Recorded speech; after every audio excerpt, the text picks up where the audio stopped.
Assalamu alaikum. Good afternoon and welcome to Bena Midday News with me, Sharifat Ayuba. This news is coming to you live from Atomic Junction, Benab House, Medina.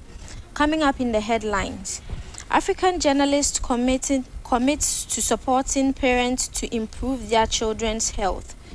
GPRTU to increase transport fares by 60% over emission levy bill. This and more coming up shortly.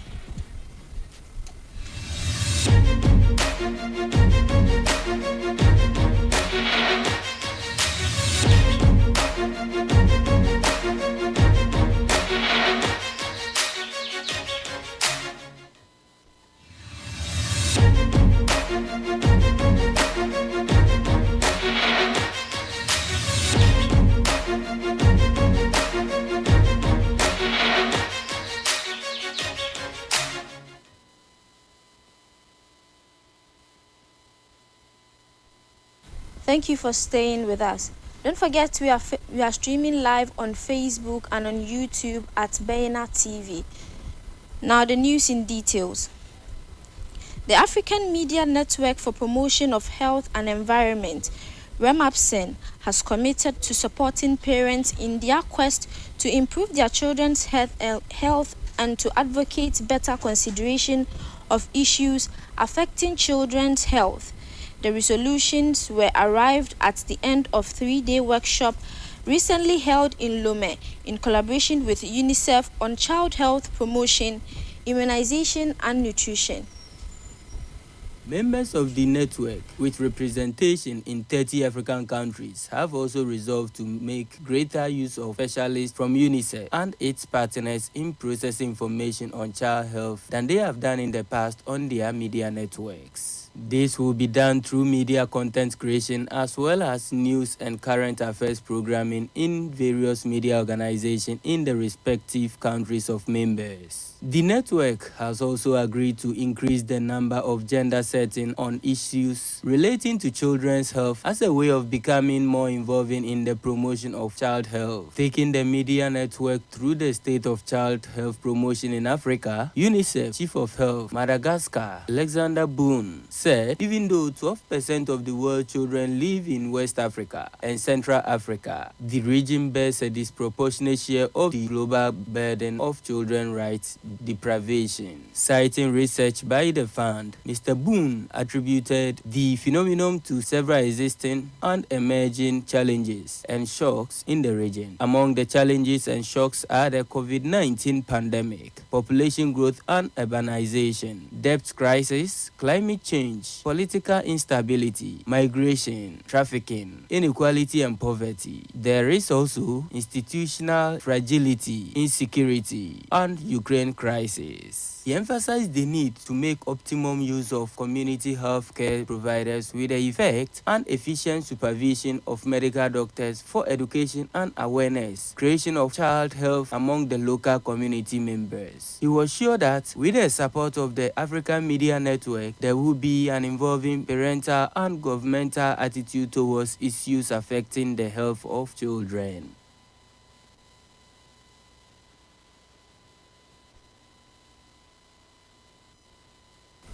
The Upper West Regional Office of the Food and Drugs Authority, acting on intelligence, has arrested a suspected drug peddler in Tumu in the Sisala East municipality. The suspect, Abdulrazak Kudus, was arrested for selling unregistered herbal drugs in Tumu and its enclave to unsuspected consumers. Mr. Kelvin Dafari, the Upper East Regional Head of the FDA, revealed to the media in Wa. According to Mr. Dafari, the suspect is in police custody and will be made to face the full rigors of the law under the Public Service Act. He said the suspect, who operated Sawab Herbal in Wa, had registered the Sawab capsules and Sawab ointments with the FDA, but sold about 8 different products under the guise of the 2 registered products. The unregistered products include Men Enlargement Tonic, Sawab Power Bitters, Sawab Cool Tonic, and Sawab Tea Malamix, among others. Mr. Dafari added that what made the issue more interesting is that all the medicine the suspect was selling were made from one ingredient, but with different labels on them. According to him, the herbal medicines were kept in different bottles, very dirty and not registered. Some of them had two varying expiring dates, one product with different expiring dates. His product in Wa, but sold them in Tumu to evade the routine inspection of his activities by the FDA. He said the arrest of Kudus added up to 2, the number of people arrested in the region this year for the drug peddling. The FDA regional board, however, indicated that the issue of peddling drugs in the region had been reduced since the FDA began operation in the region in 2011. He indicated that few people in herbal medicine by the FDA had made the registration process very liberal for every person who wished to manufacture and sell herbal medicine to do so legally. Mr. Dafari cautioned the people in the region who engage in drug peddling, contrary to the Public Health Act, to desist from the act since they could be sanctioned severely when apprehended. He said the FDA staff might not be in every part of the region, but they were gathering intelligence and had eye on the ground, and anyone apprehended will be sanctioned according to the law.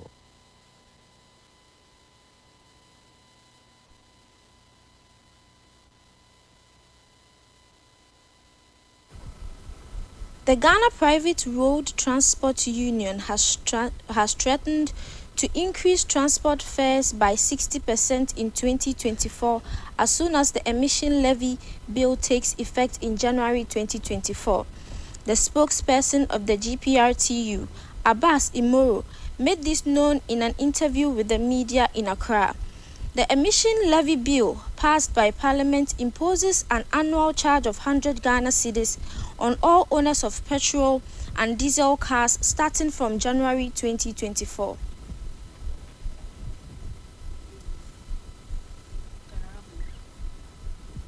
The cumulative record of the 2023 WASI group, who are the 4th batch of graduates of the free SHS policy, has been described as the best in recent.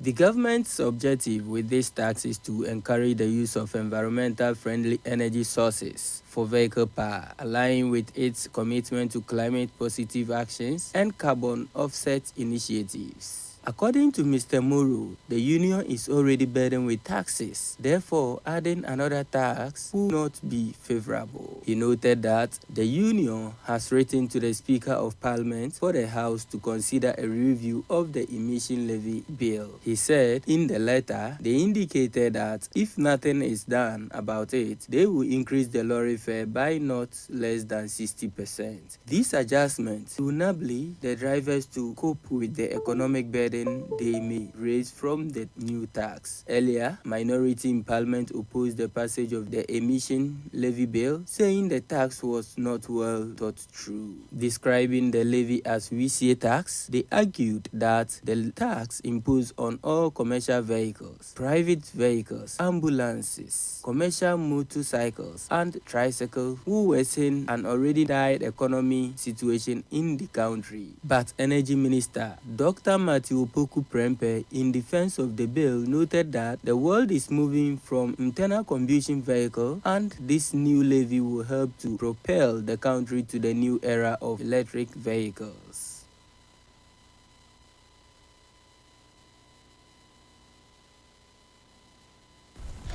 The Vice President and flag bearer of the New Patriotic Party, Dr. Mahmoud Bawumia, has urged 2023 senior high school graduates not to be discouraged by those trying to downplay their success in the exam. He made the call when he took to his Facebook page to congratulate the students for what he describes as excellent performance in the 2023 WASI. The cumulative record of the 2023 WASI group, who are the fourth batch of graduates of the free SHS policy, has been described as the best in recent times, with the majority of the students who participated in the exams passed so well. While the success of the student is being hailed by many, former President John Mahama has laid down the success, claiming that students connived with teachers to cheat in the exam, hence the good results. In an apparent reference to the former President Mahama's comment, Dr. Bawumia, while congratulating the students, urged them not to be discouraged by such comments. The Vice President also congratulated parents and teachers for their roles in the excellent performance of the awards in the 2023 West African Senior High School Certificate exams.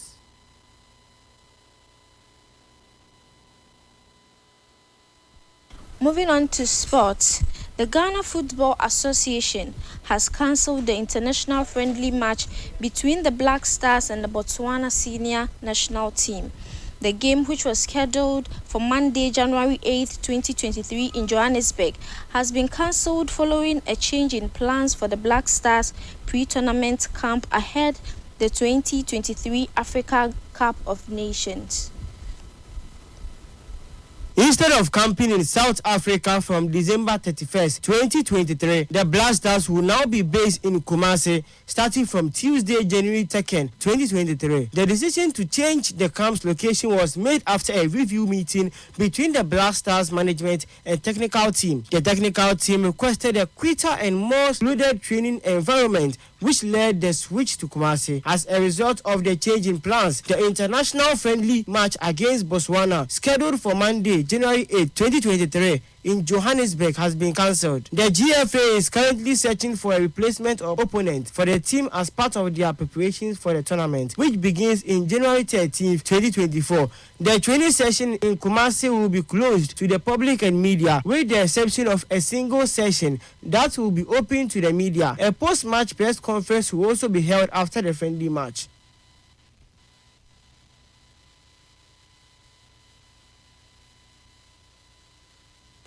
And this is how we wrap up on today's midday news. For more news, log on to our website www.bainamultimedia.com.